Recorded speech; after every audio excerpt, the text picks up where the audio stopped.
بالاخره ما حاصل تکامل نوع خاصی از میمون‌ها هستیم یا از خاک آفریده شدیم؟ کدوم یک از اینها درسته؟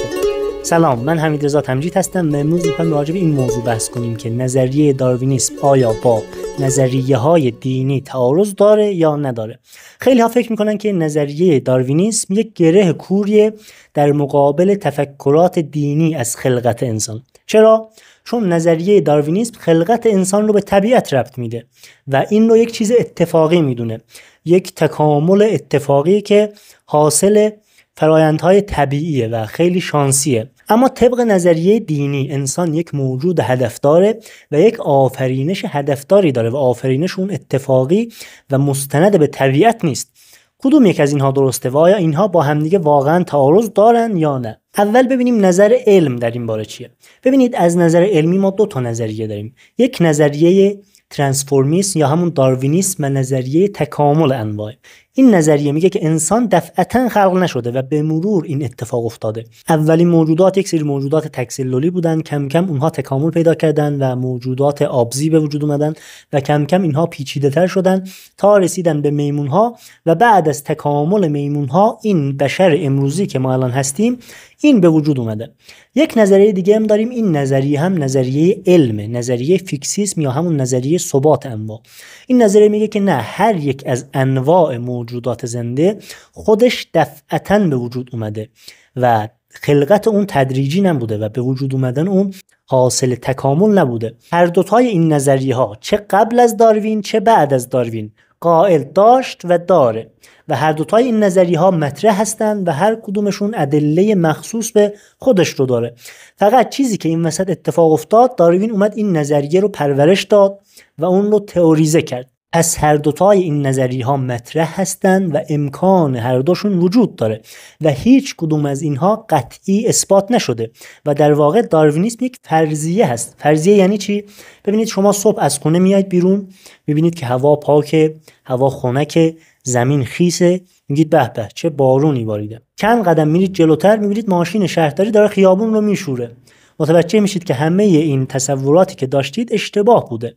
آیا این دلیل هایی که شما برای اومدن بارون توی ذهن خودتون آوردید دلیل های غلطی بوده؟ نه، این اصلا دلیل نبوده. اینها شواهدی بوده که اتفاق باریدن بارون رو تقویت میکرد و ما احتمال میدادیم که با این شواهد حتما بارون اومده که این اتفاقات افتاده، ولی میتونست بارون نباره و یک اتفاق دیگه بیفته و ما دیدیم که ماشین شهرداری خیابون رو شسته و پاکی هوا و خنک بودن، همه اینها اتفاقی بوده و هیچ ربطی به باریدن بارون نداشته. به این میگن فرضیه. فرضیه یعنی ما یک شواهدی داریم ولی نمیتونیم قسم بخوریم که قطعا همینه، غیر این نیست. نظریه داروینیسم هم دقیقا همینطوریه. یک شواهدی ما برای تکامل انسان داریم، برای اینکه انسان دفعتاً به وجود نیومده و کم کم این موجود به وجود اومده و یک دلایل رو میارن، اما این دلایل نمیتونه ما رو قانع بکنه که بگیم 100% اینطوریه. و طرف مقابلش یعنی فیکسیسم هم دلیل داره، نظریه ثبات انواع هم برای خودش ادله‌ای داره و در رد نظریه داروینیسم هم ادله مختلفی مطرح شده. پس این دوتا نظریه هر دوتاشون مطرح هستن و ما وارد جزئیاتش نمیشیم که کدوم یکش درست تره و کار ما هم نیست و یک کار علمی و پژوهشیه. ما باید بررسی کنیم از نظر علمی، ببینیم کدوم یکیش بالاخره نظریه درستیه، ولی هنوز به نتیجه قطعی در این باره نرسیدیم. این نظر علم. حالا بیایید ببینیم نظر دین و نظر اسلام در این باره چیه. ببینید، اکثر مفسرین از جمله علامه طباطبایی مفسر بزرگ معاصر میفرماید که ما توی قرآن هیچ دلیل قطعی در رد نظریه داروینیسم نداریم. بله، یک سری آیاتی هستن که ما از ظاهرش استفاده میکنیم که انسان دفعی خلق شده، مثل آیه انا خلقنا الانسان من سلالة من طین، ما انسان رو از خاک آفریدیم. ظاهر این آیه استفاده میشه که انسان دفعی آفریده شده، اما نص آیه نیست، صریح نیست. یعنی چی ظاهر آیه؟ ببینید، ما توی قرآن یک سری ظواهری داریم. مثلا میگم قرآن میگه که جاء الله و ملائکه، خدا و ملائکه اومدن، یعنی خدا و ملائکه اینجا نبودن و یک جای دیگه بودن و اومدن اینجا. میایم ادله دیگه رو بررسی میکنیم، و آیات دیگر رو بررسی میکنیم، میبینیم که این آیه به این معنا نمیتونه درست باشه. چرا؟ چون امکان نداره خدا در جایی نباشه و از جای دیگه‌ای به اونجا منتقل بشه. پس ما میایم از ظاهر این آیه دست میکشیم و یک جور دیگه این آیه رو معنی میکنیم، میگیم جاء امر الله، امر الهی اومد. پس ظاهر اون برداشت اولیه‌ایه که ما از آیه داریم. اما اگر ادله دیگه‌ای بیاد برای ما اثبات کنه که این درست نیست، ما از ظاهر اون آیه دست میکشیم. توی این بحث هم دقیقا همینطوریه. ما از ظاهر قرآن از بعضی از آیات استفاده میکنیم که احتمال داره خلقت انسان دفعی باشه، اما اگر ادله دیگه بیاد این رو رد بکنه، چه آیه دیگه باشه چه ادله علمی دیگه باشه، ما عقلاً اثبات بکنیم که این امکان نداره که انسان دفعی خلق شده باشه، با علوم تجربی بیایم این رو اثبات بکنیم.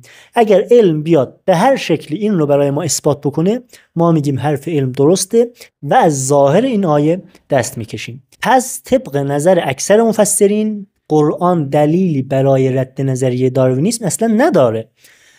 بعضی آیات از ظاهرش استفاده میشه که بعضی از مفسرین این رو هم قبول ندارن، از جمله شاگرد علامه طباطبایی شهید مطهری که میگه از ظاهر قرآن هم استفاده نمیشه که ما دفعی خلق شدیم. این که میگن انسان رو از خاک آفریدیم به این معنی نیست که دفعتا خلق شده. ما جنس انسان رو از خاک آفریدیم و انسان از جنس خاک، اما همونطور که ما از مادر متولد میشیم، انسانهای اولیه و بشر اولیه هم میتونه از یک موجود دیگه‌ای به وجود اومده باشه و ورود انسان به این عالم میتونه یک فرایند دیگه‌ای داشته باشه. این منافاتی با اینکه جنس انسان از خاک باشه نداره. پس نظریه داروینیسم اگر بتونه خودش رو اثبات بکنه، ما میایم اون نظریه رو درباره خلقت جسمی انسان قبول میکنیم. البته اینا که میگیم درباره خلقت جسم انسانه، چیزی که نظریه داروینیسم هم این رو بیان میکنه خلقت جسمی انسانه و ادله‌اش بر این دلالت داره. ما اگر این نظریه برامون اثبات بشه میایم این رو قبول میکنیم، اما چه کنیم که این هنوز اثبات نشده و صرفاً در حد یک فرضیه هست. اما اینجا یک امای بزرگ وجود داره. چطور شما میگید این نظریه صرفاً در حد فرضیه است و نظریه مقابل اون هم مطرحه و ما هنوز ادله کافی برای این نداریم، در حالی که این نظریه تبدیل شده به یک نظریه مقبول توی دنیا ما این رو قبول کردیم و پذیرفتیم و خیلی از علوممون رو طبق این پیش میبریم و برای خیلی از چیزهامون این نظریه رو مبنا قرار دادیم. ببینید این یک داستان خیلی پیچیده ای داره. بعد از قرون وسطا اتفاقی که افتاد رنسانس بود. توی رنسانس چه اتفاقی افتاد؟ کم کم نظریات اومانیستی مطرح شد و فلسفه اومانیستی کم کم شکل گرفت، یعنی فلسفه‌ای که بر اساس انسان محوری باشه در مقابل خدا محوری، و کم کم اومدن دین رو از مسائل مختلف جامعه کنار گذاشتن و فلسفه انسان محوری رو طرح کردن و فلسفه سکولار رو طرح کردن که دین از ابعاد دیگه زندگی بشر جدا باشه و محوریت این فلسفه روی انسان بود و خدا رو رد میکرد و کلیسا رو کم کم کنار گذاشتن و بعدها طبق این نظریات و طبق این فلسفه ها سیاست ها هم شکل گرفت تا اینکه تمدن شرق و غرب هر دو بر مبنای این نظریات فلسفی اومانیستی به وجود اومد و ما توی یک برهه‌ای از تاریخ به یک جایی رسیدیم که خبری از دین توی هیچ سیاستی نبود و چه تمدن شرق و چه تمدن غرب هر دو بر اساس مبنای اومانیستی پایه‌ریزی شدن. حالا وسط این نظریه پردازی ها توی این بحبوحه‌ای که اندیشمندان دنبال این بودن که بتونن بیشتر تئوریزه بکنن این انسان محوری رو و بیشتر بتونن این جدایی انسان از یک نیروی ماورایی، از دین و از خدا رو بیشتر بتونن مستدل بکنن، وسط اینها نظریه داروینیسم مطرح شد. ما ترکا یک مسئله خوبی داریم، 3 کلمه است ولی خیلی حکیمانه است. میگیم که چور توتون براخماست، یعنی آدمی که چیزی رو نمیبینه یه چیزی رو بگیره دیگه ول نمیکنه. این اتفاق برای نظریه داروینیسم افتاد. توی شرایطی که اینها دنبال این بودن که برای انسان یک تعریف غیر خدایی داشته باشن، نظریه داروینیسم مطرح شد که انسان رو به طبیعت ربط میداد.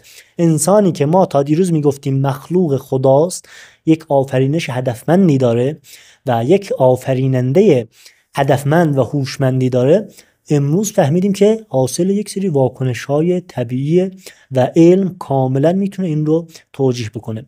اتفاقی که افتاد گفتن همین درسته، غیر این نیست و همین نظریه رو ما انتخاب میکنیم و چون بر اساس این فلسفه کم کم قدرت‌های مختلف شکل گرفته بود، سیاست اینجا اومد توی علم دخالت کرد. سیاست چون پایه‌های فکری و فلسفیش با نظریات اومانیستی تقویت میشد، طبق فلسفه اومانیستی پایه‌ریزی شده بود، رد نظریه داروینیسم حمله به پایه‌های فکری و فلسفی این سیاست و این قدرت به حساب می اومد. پس اومدن چیکار کردن؟ گفتن نظریه داروینیسم درسته و این رو مطرح کردن، این رو بولدش کردن و مخالفت با این نظریه رو به نوعی محدود کردن و راه علم رو توی این زمینه بستند و راه تحقیق و پژوهش‌های بیشتر در این باره رو محدود کردن. شما مستند اکسپلد رو ببینید، به خوبی اونجا به تصویر میکشه دانشمندان و محققین و اساتید دانشگاهی که میخواستن روی نظریه خلقت هوشمند تحقیق بکنن و ادله برای این داشتن و میخواستن روی این نظریه کار بکنن، چطور این دانشمندان و این اساتید و این پژوهشگران رو اخراج میکردن و بعضن اونها رو توی لیست سیاه قرار میدن که جای دیگه هم نتونن شغلی داشته باشن. چرا؟ چون فکر کردن توی این نظریه میاد به اون پایه‌های فلسفی تمدنیشون آسیب میزنه و ضربه وارد میکنه. حالا بریم سراغ اون جمله‌ای که اول کلیپ عرض کردم که این نظریه یک گره کوریه برای تفکر دینی. اینطور نیست. ما هیچ دلیلی برای رد این نظریه نداریم. انسان رو خدا خلق کرده، ولی ما هیچ مانعی نمیبینیم که این خلقتش توی بعد جسمی به صورت تدریجی بوده باشه. اتفاقا توی بحث ادامه نسل حضرت آدم و حوا هم میگن که غیر از اینها افراد دیگه روی زمین بودن و قوی ترین نظریه اینه که افراد دیگه بودن و فرزندان اینها با اونها ازدواج کردن و اینطوری نسل بشر ادامه پیدا کرده. این نظریه قوی توی ادامه نسل حضرت آدم و حواست. پس ما نظریه تکامل رو رد نمی کنیم. اگر ادله اون بیاد ثابت بکنه و ادله کاملی باشه، ما اتفاقا اون رو قبول هم می کنیم. اما اینجا شما هستید که باید پاسخگو باشید. چطور یک نظریه‌ای که هنوز در حد فرضی است، یعنی هیچ دانشمندی نمیتونه بیان بکنه که این نظریه کاملا اثبات شده است، و توی همون مستنده شما اگر ببینید یک جایی میگه که ما اگر این محققین رو ببریم توی یک مهمونی بعد از خوردن چند تا پیک، همشون اعتراف خواهند کرد که این نظریه هنوز به صورت قطعی اثبات نشده. اینجا شما باید پاسخگو باشید که چرا اجازه کار بیشتر روی این نظریه و تحقیق بیشتر روی این موضوع رو نمیدید و چرا این رو مسلم انتخاب کردید و بر اساس همین دارید جلو میرید. اینجا ماییم که پرسش کریم و این تمدن غربه که باید در مقابل این یک پاسخی بده. تمدنی که این نظریه رو مسلم گرفته و چند صد سال کل اون بنای به ظاهر شکوهمندش روی این پایه سست بنا شده. حرف توی این زمینه خیلی زیاده، ولی خب دیگه توی این کلیپ به همین مقدار اکتفا میکنم. امیدوارم براتون مفید بوده باشه. یا علی.